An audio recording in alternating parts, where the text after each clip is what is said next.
Hi there, Lawrence here from Hit 10. And today I'm going to talk about something maybe a little controversial, Oh, it's very controversial. Either you love it or you hate it.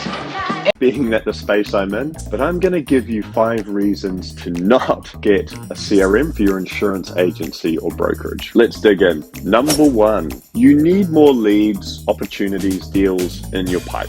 You need more of them. That's not what a CRM does. That's not why you should buy a CRM. It won't magically fill your pipe with wonderfully qualified deals that match your appetite. However, what it will allow you to do is make sure that every referral, every lead, every opportunity, every conversation you have is tracked in the system and you get visibility on it. And as those deals come through, you can take it through a clear, repeatable process. You're going to close more of those deals than you did when you were just using Excel or a piece of paper or Post-it notes or your memory. You're basically going to be more efficient. Your salespeople are going to be more efficient. And so the flow-on effect will be higher renewals, increase the value of your book of business. Your team will just be more effective at what they do. So hopefully you found that useful, and please follow along for more tips and tricks for insurance technology.